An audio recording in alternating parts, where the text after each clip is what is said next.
Term insurance घेणे खरंच गरजेचे आहे काय? हा प्रश्न आपल्या सर्वांना पडत असेल तर ह्याचे उत्तर आहे हो.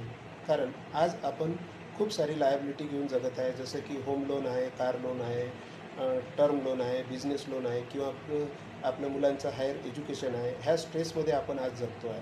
ह्यामुळे आपली हेल्थ ही खराब होत चालली आहे. त्यामुळे जर आपल्याला काही कमी जास्त झालं तर आपल्या पश्चात आपली फॅमिली आज जसं आयुष्य जगत आहे त्याप्रमाणे जगू शकेल काय? ह्याचं उत्तर तुम्ही एकदा शोधा. त्याचं उत्तर तुम्हाला नाहीच मिळेल तर त्यासाठीच आपल्याला टर्म इन्शुरन्स घेणे आवश्यक आहे. ह्यामध्ये होते की टर्म इन्शुरन्स जर घेतले तर इन्शुरन्स कंपनी तुम्ही जेवढी सिक्युरिटी घेतली आहे तेवढी अमाऊंट आपल्या फॅमिलीला देईल. तर त्यामुळे फॅमिली ही एक चांगलं आयुष्य जगू शकेल. त्यासाठी टर्म इन्शुरन्स घेणे आवश्यक आहे. जर आपल्याला टर्म इन्शुरन्स घ्यायचे असेल तर खाली दिलेल्या नंबरवर संपर्क करा.